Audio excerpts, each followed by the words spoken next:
연결하는 교회 성도 여러분, 한 주간 평안하셨습니까? 오늘도 여러분들과 함께 사도행전 말씀, 하나님 말씀 대언하도록 하겠습니다. 오늘 말씀의 제목은 이런 헛된 일을 버리고 라는 제목으로 사도행전 14장 8절에서 18절까지 말씀을 가지고 여러분들과 함께 또 하나님 말씀 대언하도록 하겠습니다. 오늘도 하나님께서 여러분들이 계신 곳에 임재해 주시길 간절히 바랍니다. 여러분들에게 또 은혜 주시고 또 깨닫게 해주시는 성령의 역사가 여러분들이 함께 예배드리는 그 처소에서 하나님의 영광으로 나타나길 간절히 바랍니다. 함께 기도하겠습니다. 하나님 아버지, 오늘도 우리를 말씀으로 하나님을 대면하는 예배의 자리, 말씀의 자리로 인도하심을 감사드립니다. 아버지 하나님, 하나님께서 우리를 예배의 공동체로 불러주시고 하나님을 알게 해주시는 이 특권이 얼마나 감사한지요. 아버지 하나님을 알고 또 하나님의 어떠하신 분임을 성경을 통해서 알게 해주시는 이 은혜를 하나님 베풀어 주심을 감사합니다. 그 하나님의 은혜와 또 측량할 수 없는 사랑을 연결하는 교회 공동체가 말씀을 통해 깊이 알고 깨달아 그 탁월하시고 아름다우신 하나님을 마땅히 올려야 될 찬양과 감사와 영광과 존귀를 올려드리게 하여 주시고, 우리가 그 하나님을 더욱더 사랑하여서 광야와 같은 이 세상에서 진정으로 우리 영혼의 샘물과 반석은 우리 주 예수 그리스도, 또 그 예수 그리스도를 통하여 성령의 역사로 하나님을, 성삼위 하나님을 예배하게 하는 그 은혜가 우리의 생수됨을 알게 하여 주시옵소서. 이 시간 말씀을 듣는 우리 성도들의 마음에, 영혼에 또 귀를 열어주시고 깨닫는 마음을 주시고 성령께서 감동하여 주셔서 아름다운 그 말씀, 생명의 말씀이 그 마음에 뿌려질 때 30배, 60배, 100배의 열매가 맺히게 하여 주시고, 또 말씀을 대언하는 저에게 성령의 능력과 나타나심이 있게 하여 주셔서 성령의 감동으로 말씀을 선포할 때 하나님께서 영광 받아주시고 또 하나님의 영광이 올바로 선포될 수 있도록 성령께서 붙잡아 주시고 또 이끌어 주시고 또 감동하여 주시옵소서. 이 시간을 간절히 의탁하옵고 존귀하신 예수님의 이름으로 기도하옵나이다. 아멘. 이 시간 예배드리는 우리 연결하는 교회 성도들 그리고 예배자들에게 하나님의 은혜의 말씀이 들리고 또 깨닫는 역사가 일어나길 간절히 바랍니다. 자, 지난주에 우리는 하나님의 자기의 은혜의 말씀, 하나님께서 표적과 기사로서 증언하신다. 그래서 우리의 삶 가운데 하나님께서 자기의 은혜의 말씀을 증언해 주실 것이다 라는 말씀을 나눴습니다. 아무쪼록 우리 아버지 하나님께서 여러분들에게 그 말씀대로 또 약속하신 대로 예수 그리스도를 증언해 주시고 또 예수 그리스도를 믿게 해주시고 또 예수 그리스도를 믿고 이 땅에 살아갈 수 있는 은혜와 용기를 삶 가운데서, 여러분들의 영혼 가운데서 또 여러 가지 일들 가운데서 증언해 주시기를 간절히 바랍니다. 자, 오늘 말씀은 이제 이분들이 이제 지난 그 이고니온 회당에서 쫓겨났죠. 그리고 난 다음에 이제 루스드라에 가서 또 복음을 전하는데 여기는 유대인 회당이 없었던 것 같아요. 그러니까 또 루가오니아라는 그런 언어, 헬라어가 아닌 다른 언어가 상당히 쓰였던 그런 지방인 것 같고, 회당이 없기 때문에 하나님에 대한 성경에 나타난, 구약에 나타난 그 하나님에 대해서 잘 몰랐던 것 같아요. 그렇지만 여기서 진짜 이방인들에게, 완전히 회당도 아니고 이방인들에게 그냥 노상에서 하나님의 말씀을 이제 증거하는 그런 방식대로 오늘 이 본문이 나가게 됩니다. 그래서 바울과 바나바가 노상에서 하나님의 말씀을 증거하죠. 그래서 오늘 말씀 8절에 10절에 보면은 루스드라에 발을 쓰지 못하는 한 사람이 앉아 있는데 나면서 걷지 못하게 되어 걸어본 적이 없는 자라. 바울이 말하는 것을 듣고는 바울이 주목하여 구원받을 만한 믿음이 그에게 있는 것을 보고 큰 소리를 이르되 내 발로 바로 일어서라 하니 그 사람이 일어나 걷는지라.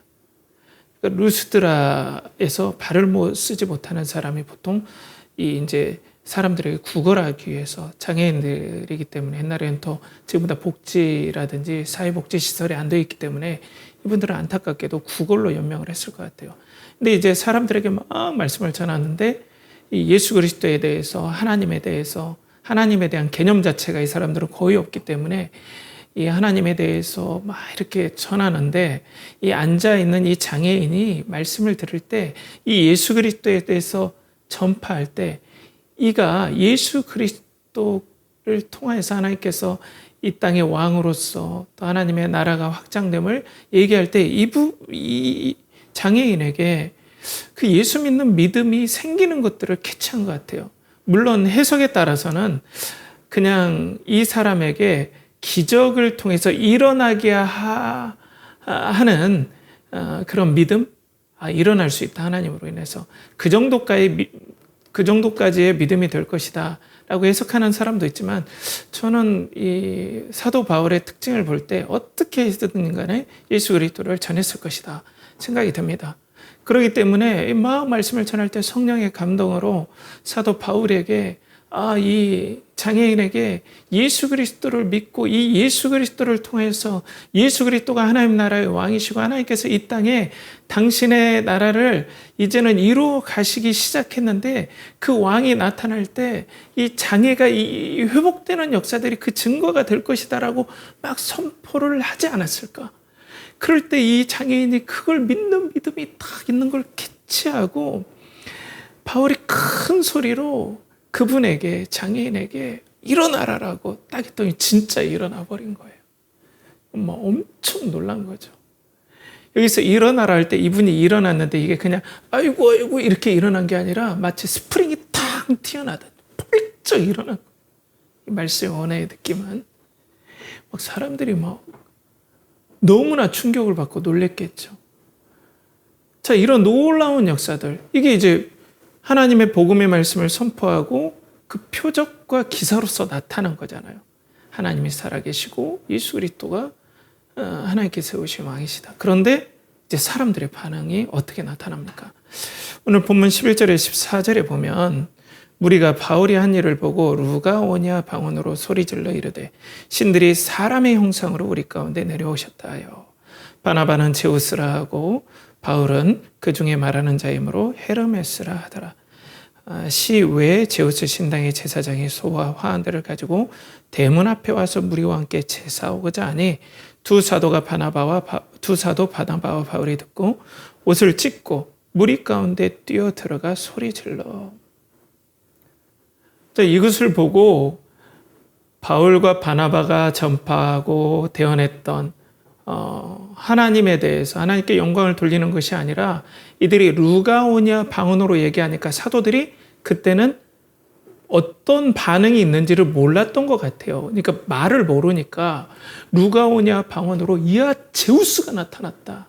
그리고 제우스의 아들이자 메신저인 헤르메스가 나타났다. 그러니까 이 제우스가 바나바고 그리고 헤르메스가 바울이다.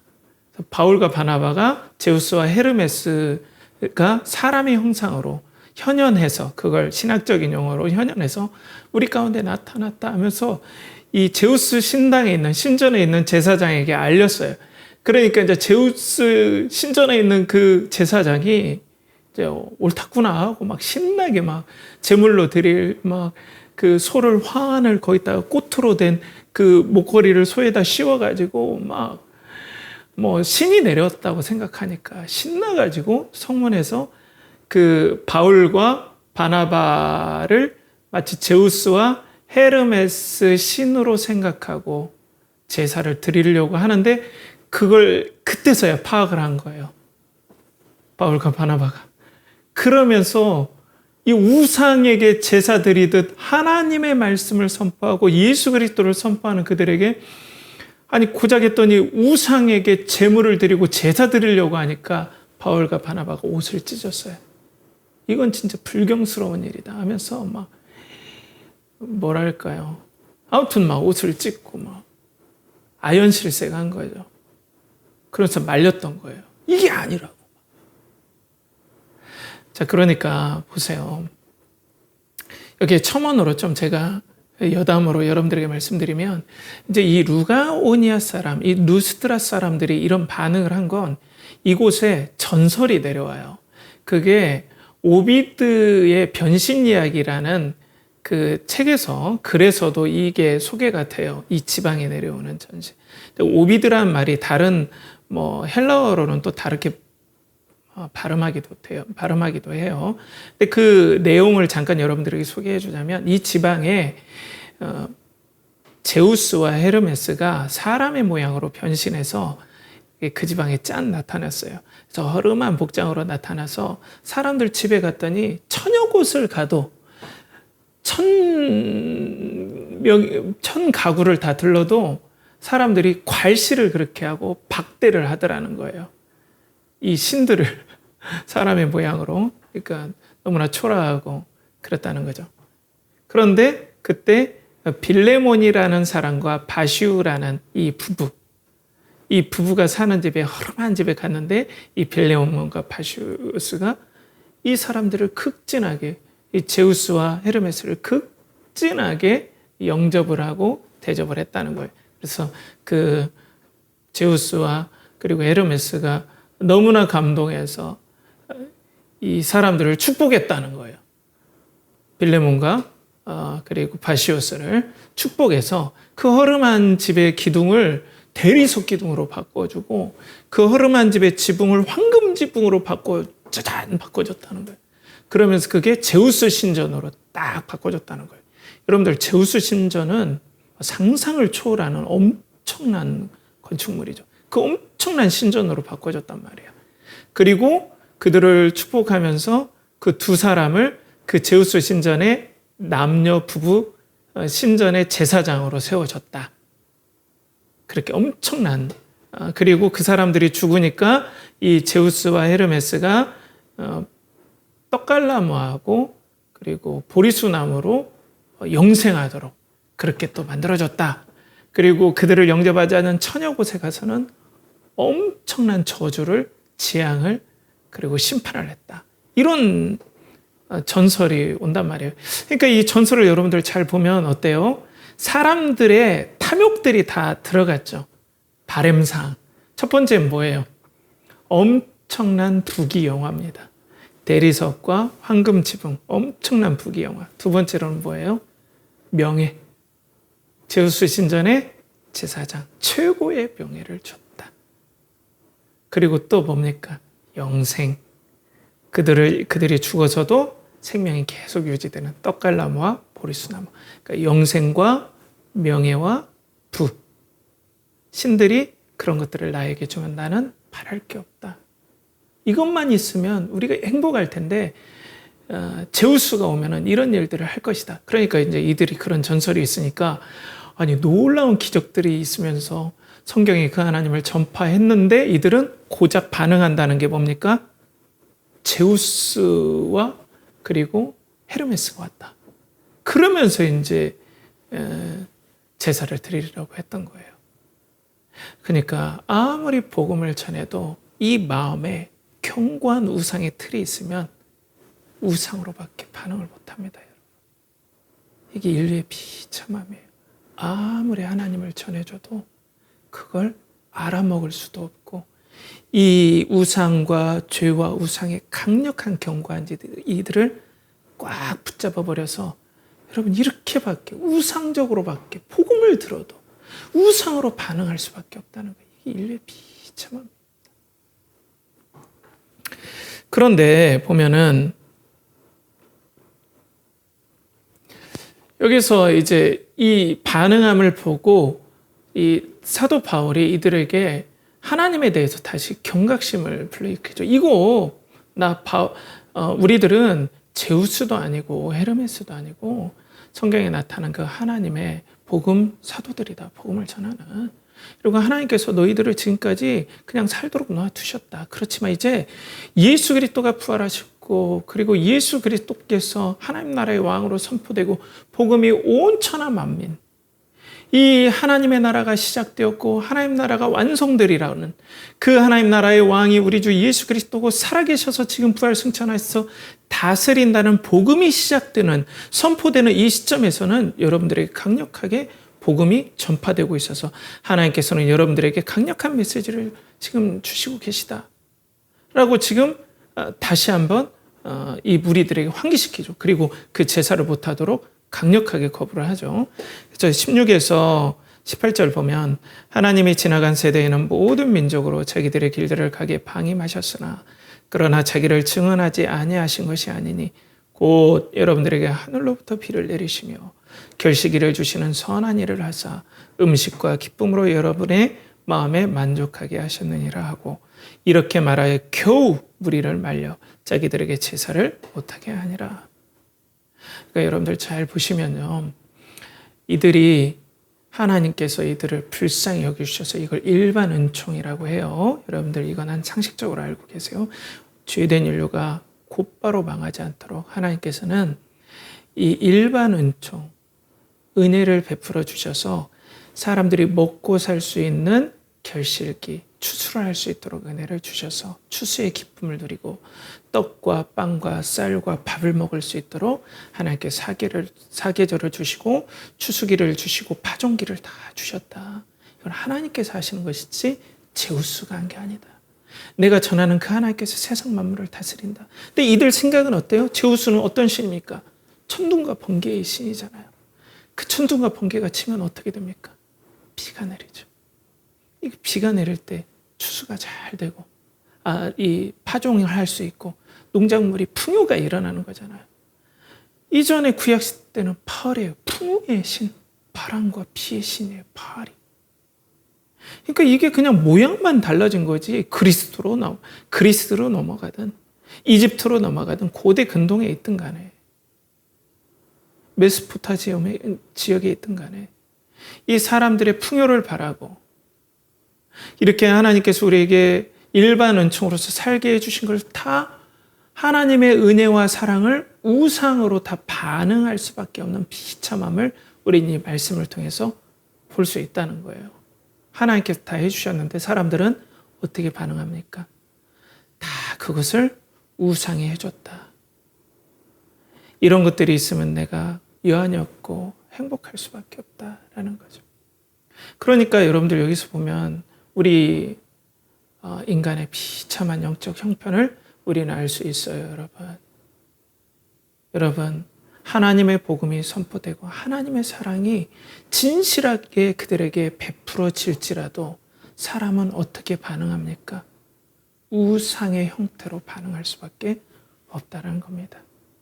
하나님께서 이스라엘 백성들을 애굽의 10가지 재앙으로 기적적으로 하나님께서 그들을 구원하시고 홍해의 기적으로 구원하시고 만나와 메추라기를 먹였음에도 불구하고 아직까지 우상의 마인드로 찌들어 있던 이스라엘 백성들은 어떻게 반응합니까?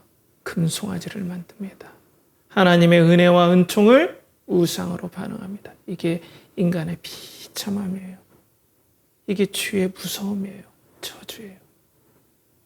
이게 우리들의 형편에 있음을 여러분들 아셔야 돼요. 그냥 이렇게 살다가 죽는 것이 인생이다.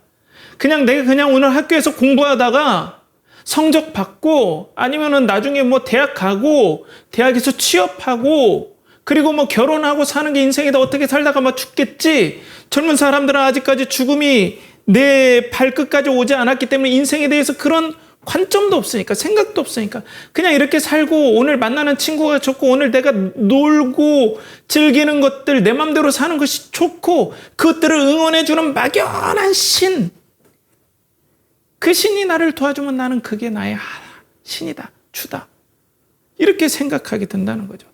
자, 예수 그리스도께서 오병이어로 사람들에게 엄청난 긍휼을 베풀어 주셨고 사랑을 베풀어 주셨습니다. 하나님께서 예수 그리스도를 이 땅의 구원자요 그리고 하나님 나라의 왕으로 보내주셨다라는 것들을 예수님을 통해서 선포했습니다. 근데 그들은 어떻게 됩니까? 탐욕이 일어났어요. 빵을 먹고 배불렀어요. 그래서 복음은 다 잊어버리고 나를 배불리게 해줄 수 있는, 마치 예수님을 우상을 섬기듯 우상에게 절하듯 예수님을 따르고자 하고 왕으로 만들고자 했죠. 예수님께서 거절했어요. 이게 우리 영적인 비참한 상황이라는 거예요. 그걸 오늘 사도 바울이 애둘러서 책망하고 돌이키게 하는 거죠. 그러면서 어떻게 얘기합니까? 15절에 자, 이르되 여러분이 어찌하여 이런 일을 하느냐? 우리도 여러분과 같은 성정을 가진 사람이라. 여러분에게 복음을 전하는 것은 이런 헛된 일을 버리고 천지와 바다와 그 가운데 만물을 지으시고 살아계신 하나님께로 돌아오게 함이라. 그럼 망령된 일을 어떻게 하냐? 우리가 너희들에게 이 복음을 전하는 것은 살아계시고 온 천하 만물을 지으시고 통치하시는 하나님께로 이 헛된 것이 마타이온이라는 것이에요. 헛된 것, 허무한 것. 근데 이것을 구약적인 용어와 좀 연결해야 돼요. 이 구약에서 우상을 헛된 한숨, 그냥 연기처럼 확 지나가는 것. 우리로 말하면 좀 뚱그름, 아주 허무한 것, 아무런 쓸데없는 것. 이걸 헤벨이라는 히브리어로 이렇게 설명을 하는데 이것과 연계된 단어예요. 그러니까 마타이온, 우상들을 얘기하는 거예요. 이런 우상들을 버리고 하나님께로 돌아오게 하려 함이라. 그러니까 오늘 본문의 말씀은 오늘 하나님께서는 여러분들에게 우상을 버려라 라고 오늘 말씀하고 있는 것입니다. 너희들의 마음속에 있는 우상의 그 틀을 봐라. 하나님의 복음을 듣고도 전혀 반응하지 못하는 그 우상의 틀을 봐라. 그 영혼의 비참함을 봐라 라고 말씀하시면서 이 우상을 버리고 천하 만물을 창조하시고 여러분들을 창조하시고 여러분들을 통치하시고 여러분들의 주인이신 하나님께로 회개하고 돌아와라 라고 여러분들에게 촉구하고 있는 것입니다. 성도들이라면 내가 우상으로 착각하고 하나님을 섬기려고 하다가도 성도들이 착각할 수 있어요. 하나님이 나의 주로 고백하고 하나님이 나의 아버지시고 너무 좋았다가도 우리가 방심하면 어느 때의 우상의 세력들이 우리 가운데 막 밀려올 수 있죠. 그렇지만 성도는 하나님이 나의 아버지시고 하나님 나의 주시고 만족이시고 생명이기 때문에 이것들을 계속해서 돌이키려는 면역력이 있어요. 영적인. 그렇지만 예배자들 같은 경우에는 그냥 예배에 참석하거나 그리고 하나님에 대한 지식만 있는 사람들은 여전히 우상의 이 견고한 진에 갇혀버린 겁니다. 그렇기 때문에 하나님께서는 여러분들의 영혼에 오늘 촉구하십니다. 우상을 버리고 살아계신 하나님께로 회개하고 돌아와라. 이것이 여러분들에게 연결하는 교회로 이끄신 하나님의 의도이고 섭리이고 하나님의 계획이라는. 그렇기 때문에 오늘 여러분들의 마음속에 우상은 무엇입니까? 여러분들은 이 복음을 듣고 살아계신 하나님을 경외하는 마음이 들었습니까?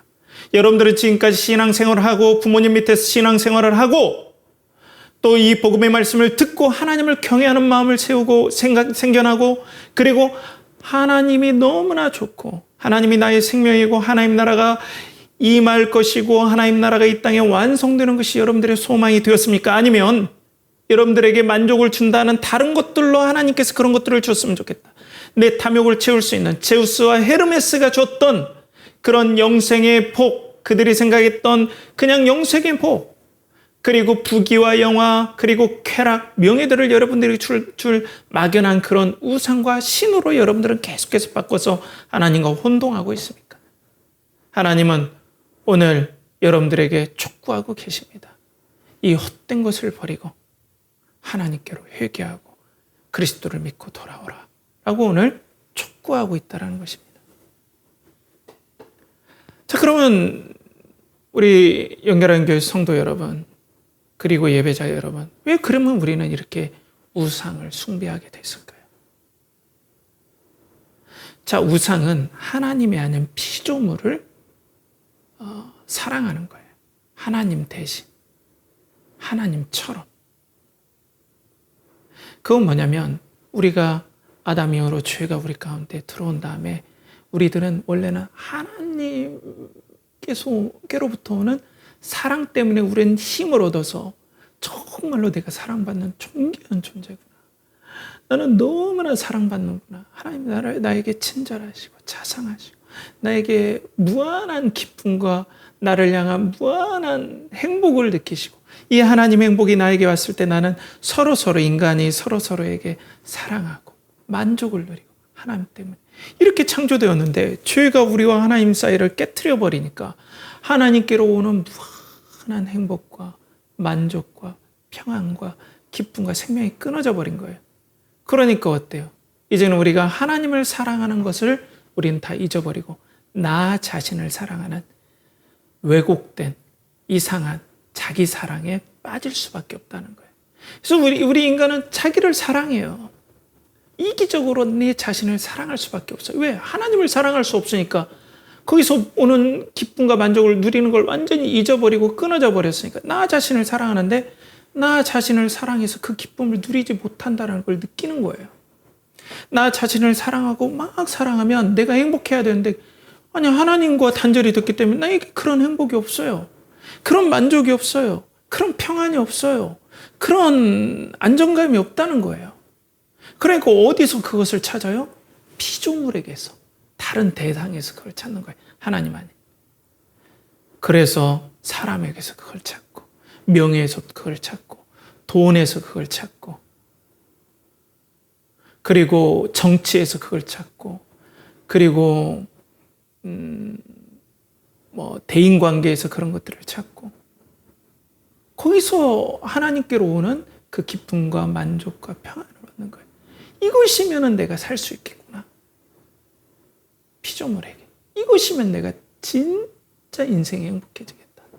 진짜 하나님께로부터 오는 그런 생각은 않겠지만 마치 하나님께로부터 오는 그런 만족과 인생의 기쁨과 회복과 보람과 보상들이 이것이면 나에게 올 수 있겠다 하면서 하나님 대신 붙잡는 피조물이 우상이라는 겁니다. 그래서 제가 시간과 영원이라는 선한용 교수님, 이분이 감신대 감리교신학대학교 조직신학 교수님인데 이분이 쓴 거기에서 이분이 시간과 영원이라는 책이 이 어거스틴이라는 유명한 교부, 그러니까 믿음의 사람, 초대교회의 아주 믿음의 사람, 여러분들 그 어거스틴의 고백록 뭐 이런 것들이 있어요. 그 고백록을 주해야 다시 풀어서 쓴 그 책에 사람의 우상 숭배 이유에 대해서 좀 설명하는 글이 나오는데 여러분들에게 잠깐 소개해 주고 싶어요. 거기에 보면 하나님을 떠나 자신을 사랑함으로써 행복을 찾으려고 시도한 인간은 자기에게서 그것을 찾을 수 없음을 알게 될 때 필연적으로 자신 밖에서 사랑의 대상을 찾으려고 시도한다. 이게 어쩔 수 없는 인간의 운명이고 인간의 한계이고 비참함이라는 거예요. 자기의 사랑과 만족을 찾을 수 없으니까 어쩔 수 없이 자기에게 없으니까 어때요? 피조물에게서 찾을 수밖에 없다. 그 피조물이 우상으로 다 변한다. 어떤 하나님을 떠난 사람? 나는 아니에요. 그럴 수가 없다는 거예요. 그렇기 때문에 그런 것들은 내가 하나님께로부터 오는 그 만족과 기쁨을 대신할 피조물에게서 내가 그걸 붙잡으면 그것이 우리를 지배하기 시작해요. 이상하게. 돈이 나를 지배하기 시작해요. 그리고 쾌락이 나를 지배하기 시작해요. 우리 학생들도 그렇잖아요. 아니 내 자신에서 기쁨을 누리지 못하니까 계속해서 재밌는 거 찾아요. 재밌는 거. 인터넷을 통해서 재밌는 거. 친구를 통해서 재미 찾아요. 계속해서 재밌는 거 찾아요. 근데 그게 나를 지배하기 시작해요. 재밌는 거가 나의 신이 돼버려요. 내가 만족을 못하니까 사람에게 인정받는 거. 저도 그랬어요. 그걸 쫓아보다 보면 사람에게 지배당해요. 그게 나를 지배해버려요. 왜? 그게 나의 신이니까. 내가 안정감을 쫓아서 가다 보면 그 안정감을 확보해 줄 만한 것들이 나의 우상, 신이 되어서 나는 거기에 지배당해요. 종으로.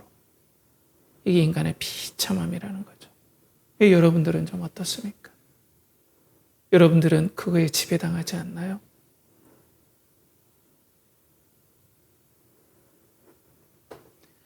그런데 문제는 뭐냐면 이 우상 숭배를 하면 안타깝게도 심판이 예비되어 있다는 거예요. 첫 번째로 어떤 심판이냐? 내가 우상으로 섬겼던 것들에 대해서 절망을 느끼게 돼요. 여러분 기억하십시오. 여러분들이 하나님 대신 마치 하나님께로부터 나오는 것들을 그 우상에게, 돈에게, 사람에게, 그리고 쾌락에게, 재미에게, 그리고 정치에게, 그리고 다른 것들에게 내가 그걸 붙잡고 마치 우상으로서 그걸 간절히 붙잡고 거기서 희망을 찾으면 그 우상들이 주는 첫 번째 열매, 후과는 뭐냐면 비참한 절망을 우리에게 준다는 거예요. 이거 당연한 거예요. 왜? 그것들은 진짜 만족을 줄 수 없기 때문에 그래요. 그걸 바랬는데 엄청난 실망을 우리에게, 이걸 실망을 더 넘어서 절망을 우리에게 줘요. 그걸 쫓아서 일생을 바쳤는데 고작 준다는 것이 나에게 비참한 절망감을 줄 수밖에 없다. 이게 심판입니다, 여러분. 여러분, 우상을 따라가면 우상으로서 사람을 쫓아서 그 사람에게, 이 사람만 내가 붙잡으면 이 사람에게 행복이 나올 거야. 사람을 붙잡으면 그 사람이 여러분들에게 영혼의 일생일대의 비참하고 상처 입는 그 상처를 줍니다. 돈을 쫓아가면 그 돈 때문에 상처를 입게 됩니다. 쾌락을 쫓아가면 그 쾌락으로 완전히 쾌락이 여러분을 망가뜨리게 합니다. 재미 쫓아가면 안 돼요. 절대로 안 됩니다. 하나님 쫓아가야 돼요.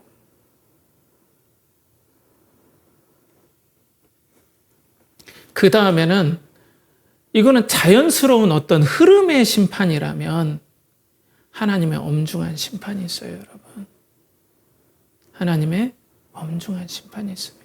왜냐하면 우상을 숭배하는 것은 하나님의 영광을 배반하고 내가 하나님의 법을 어기고 하나님과 원수되는 일을 내가 범하는 겁니다. 그렇기 때문에 하나님은 그 죄에 대해서 분명한 심판을 하십니다. 이건 여러분들에게 겁주는 것이 아니라 당연한 결과를 얘기하는 거예요. 우상 숭배는 성경에서 반드시 심판이 있다라고 하나님께서 얘기해요. 이거는 어떤 보복이 아니에요. 보복과 느낌이다. 당연한 순리적인 결과예요. 여러분들, 우리 TV에서 나오는 천륜을 범하는 죄들, 부모에게 해를 가하고 또 아니면 자식에게 해를 가하는 죄를 천륜의 어떤 도를 위반한, 윤리를 위반한 죄이기 때문에 엄중하게 그 죄를 심판하고 형벌을 내립니다.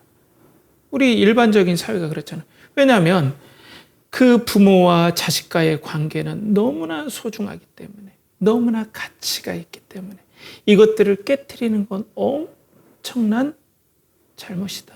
그 때문에 거기에 상응하는 대가를 받아야 된다. 이게 자연스러운 결과예요. 그렇다면 이 천륜지간의 부모와 자식 간의 그 관계보다 하나님과의 관계는 상상할 수 없는 소중한 관계예요. 이걸 깨트린 죄, 이걸 깨트리고 내가 이걸 완전히 깨트려버리고 하나님과의 관계를 깨트려버리고 하나님을 모욕하고 마치 내 부모를 내 부모가 아니라고 하고 내가 그 부모에게 내 자식에게 천륜을 반하는 그런 죄를 내가 지었다면 거기에 대한 엄중한 심판을 받듯이 재판을 받듯이 하나님과의 관계에 이 세상을 초월하고 영혼을 초월하는 최고의 이 소중한 관계를 내가 깨뜨리고 하나님을 하나님으로 인정하지 않고 하나님을 나의 생명과 만족과 기쁨과 나의 창조주와 부모로서 인정하지 않고 마치 우상을 나의 부모와 창조주와 그리고 나의 최고의 사랑의 대상으로 한다면 이 모든 천륜의 관계보다 더 소중한 관계를 깨버렸기 때문에 이 심판을 이것들을 어떻게 우리가 감당하겠습니까? 이건 하나님께서 온전하게 그것으로 보응해 주는 일을 심판하신다는 거예요. 근데 그게 너무나 엄중하다는 것입니다. 이게 성경에 나와 있는 심판이라는 것이죠.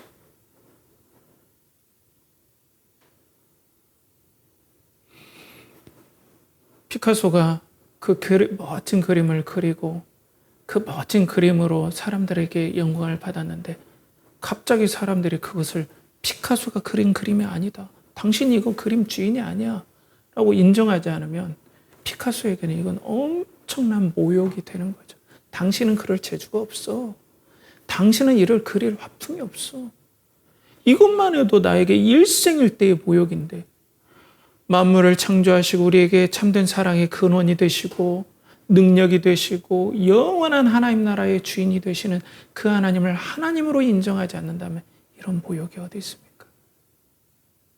거기에 대해서 응당한 보응을 받는 것이 영원한 사망이라는 거예요. 여러분 그렇게 무서운 겁니다. 이게.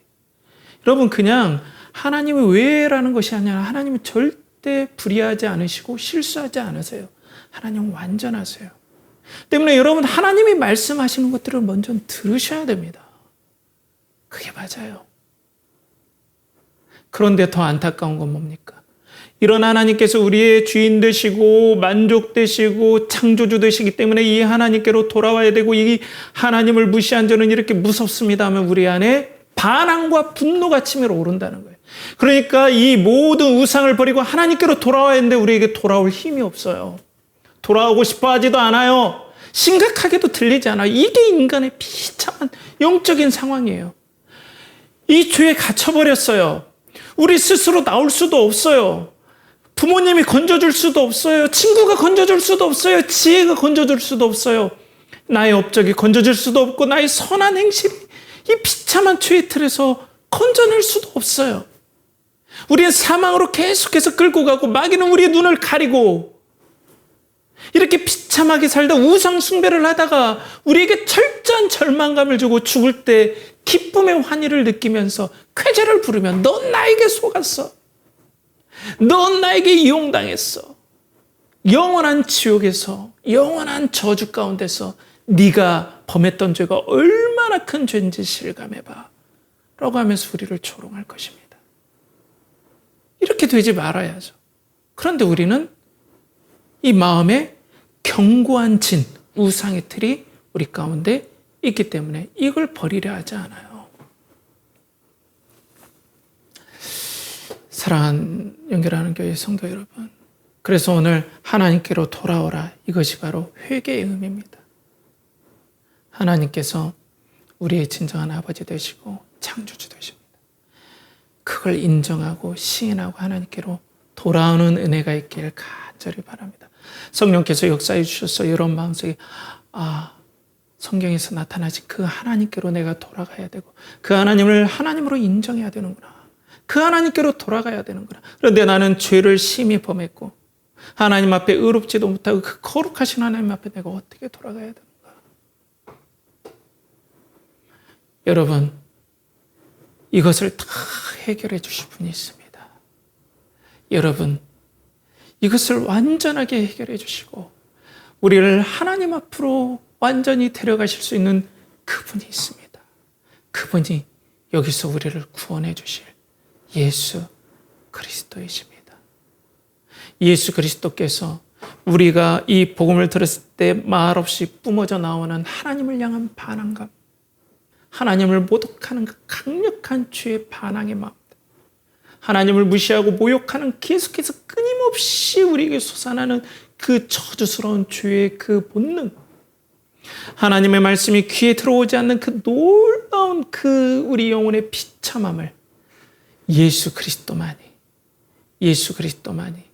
여러분들에게 성령을 부어주셔서 예수 그리스도만이 여러분들에게 성령님을 부어주셔서 그 마음을 사로잡으시고 새로운 생명을 부어주셔서 예수 그리스도의 죽으심과 예수 그리스도의 부활하심으로 여러분들의 모든 죄를 해결하시고 하나님 앞에 설 수 있는 그 은혜의 마음을 부어주셔서 의로움을 부어주셔서 여러분들에게 우상에서 건져주실 수 있는 유일한 분은 바로 우리 주 예수 그리스도밖에 없습니다. 여러분 아무도 이 일은 할 수 없습니다.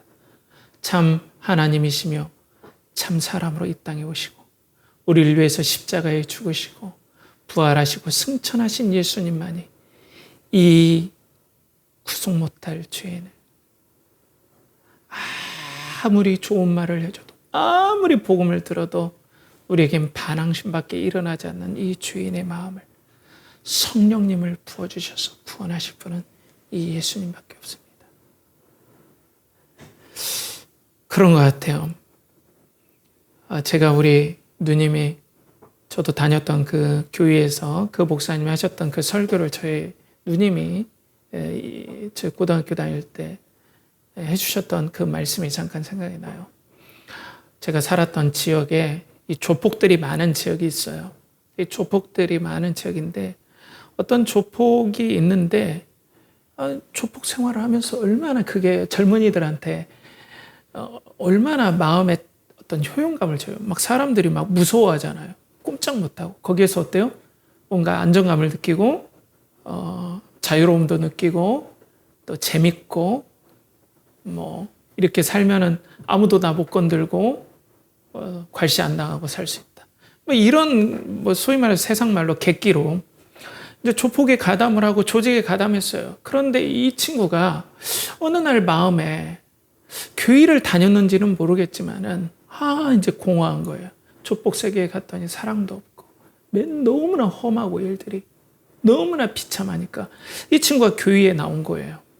그래서 예배에 참석하면서 뒤에서 막 머리 막 스포츠로 깎은 사람이 막 그런데 이 사람이 예수님을 믿게 된 거예요.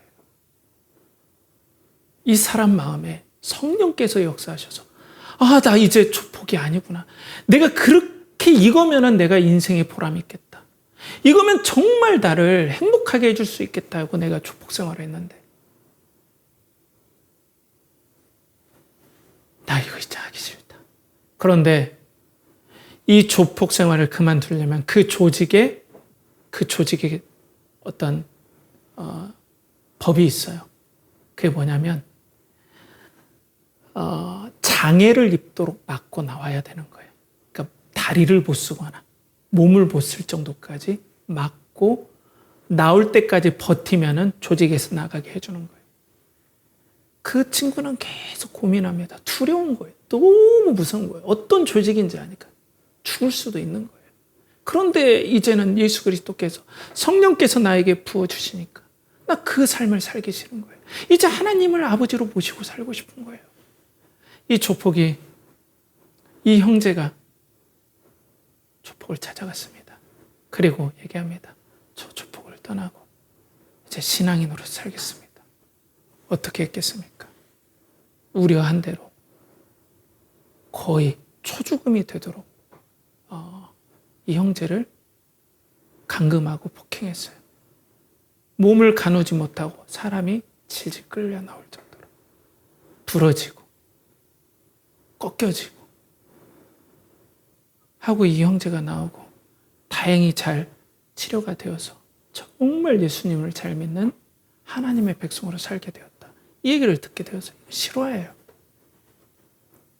여러분, 생명이 걸린 문제, 내가 예수 믿으면 내 인생이 박살날 것 같고 내가 그렇게 사랑했던 것까지 모든 것들을 다 바꾸는 일도 불가능할 뿐 아니라 거기서 나오는 일도 불가능한데 예수 그리스도의 성령이 부어진다면 여러분 예수님 거기서 나오게 해주십니다. 용기를 주십니다. 생각을 변화시켜 주시고 우리의 영혼을 변화시켜 줍니다. 이 일을 해줄 수 있는 분은 우리 주 예수 그리스도밖에 없습니다. 그러니까 예수님만이 우리의 구원자가 되시기 때문에 이 예수를 의지하고 우상을 버리고 하나님께로 돌아올 수 있다는 거예요. 그렇기 때문에 사랑하는 연결하는 교회 성도 여러분, 예배자 여러분, 우리 하나님을 만물의 창조주요, 우리의 주인이시요, 우리의 영원한 행복과 만족과 사랑과 기쁨이 그분에게 있다는 것을 진심으로 시인합시다. 그 하나님을 하나님으로 인정합시다. 내가 하나님이 아니라 내 마음대로 사는 것, 재미를 쫓을 수 있는 그 자체가 나쁜 게 아니라 재미가 나에게 내 인생의 모든 만족과 행복을 준다. 돈이, 쾌락이, 사람이 그게 아니라 하나님께서 나에게 있다.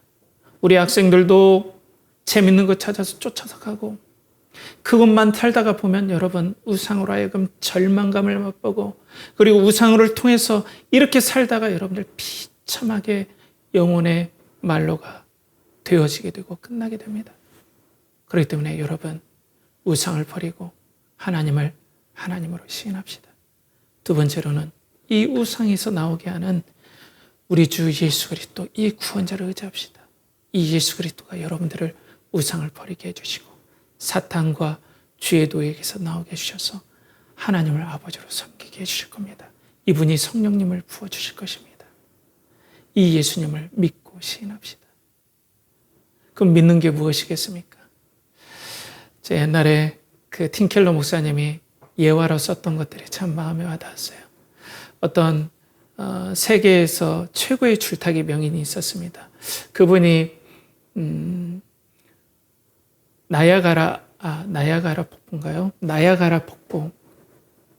그 폭포의 끝과 끝을 연결해서 외줄로, 그래서 이걸 왔다 갔다도 하시고, 그리고 외자전거로 거기를 왔다 갔다 하시고, 그리고 그 외줄을 타고 가서 그 중간에서 점심도 먹고, 이렇게 한 걸 보고 사람들이 막 환호했어요. 와, 대단하다. 외줄로 자전거를 막 타고 가니까, 외자전거를. 이게 참 대단한 거죠, 여러분. 떨어지면 죽는데, 천길날 떨어지. 근데 갑자기 이분이 이 수레, 그러니까 외바퀴 수레를 끌고 막 이렇게 오더라는 거예요. 외줄에서. 그러면서 이분이 관중을 향해서 외쳤습니다. 저는 이걸 90km도 여기에 싣고 이 외줄로 왔다 갔다 왕복할 수 있습니다. 했더니 사람들이 막 환호를 쳤어요. 정말 여러분들 내가 그거 할 줄 믿습니까? 그랬더니 막 박수를 쳤어요. 그러면 제가 건너갈 테니까 여러분들 이 수레에 탈 사람이 누가 있습니까? 그리고 내가 이 수레를 여러분들 태우고 건너가리라고 믿는 사람은 차원에서 여기로 오십시오 하니까 아무도 손을 안 들었어요. 믿음과 지식이 2차입니다. 여러분, 예수 그리스도만이 여러분들에게 우상을 버리게 해주시고 진정한 사랑과 만족과 기쁨과 그리고 영원한 생명과 참 명예와 영원한 평안을 예수님만이 주실 수 있습니다. 예수님을 통해서 그 하나님을 만나게 해줄 수 있습니다. 여러분들 그걸 믿는다면 예수 그리스도를 주님으로 인정하십시오. 그럴 자신이 있다면, 정말 예수님이 그렇게 해주실 수 있다면 여러분들 믿고 시인하길 바랍니다. 말씀을 요약하겠습니다. 오늘 루스드라 지방에 말씀을 전했을 때 안진뱅이 그 장애인이 일어났습니다. 사람들은 그걸 일어난 걸 보고 제우스와 헤르메스가 왔다고 해서 사도들에게 제우스와 헤르메스의 현현이다. 신이 사람의 모양으로 나타났다. 제사 드리려고 할 때 사도들은 옷을 찢고, 그리고 하나님 앞에서 여러분들에게 복음을 전하는 것은 이 우상을 버리고 살아계신 하나님께로 돌아오게 하라 합니다.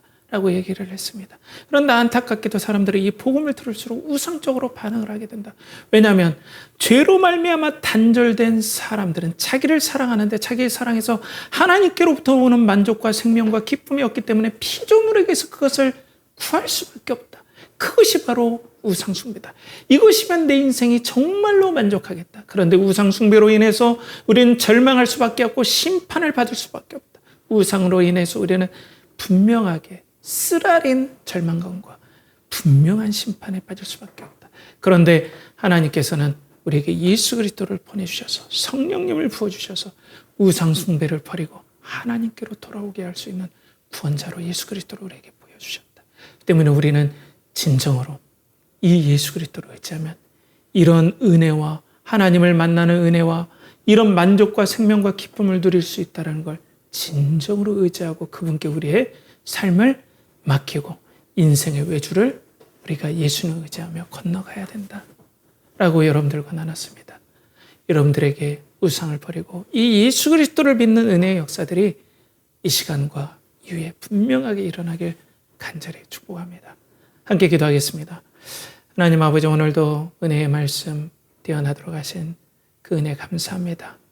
우리 연결하는 교회 성도들과 예배자들이 우상을 버리고 성령의 능력으로 말미암아 예수 그리스도를 통하여 예수 그리스도께 성령을 부어주심으로 우상을 섬기는 것이 얼마나 인생을 비참하게 하고 거기에 대한 분명한 응당한 책임을 내가 져야 되는 줄 알아서 여기서 구원하시는 우리 주 예수 그리스도, 성령을 부어주시고 하나님과의 관계를 회복시켜 주시고 죄사함을 얻게 하시고 의로움을 얻게 해주시며 우리에게 하나님의 자녀의 거룩한 지혜를 얻게 해주시고 우리에게 진정한 만족과 기쁨과 참 평안을 주시는 참 명예를 주시는 그 예수 그리스도를 진정 시인하고 믿는 역사가 이 시간 우리들에게 있게 하여 주시옵소서.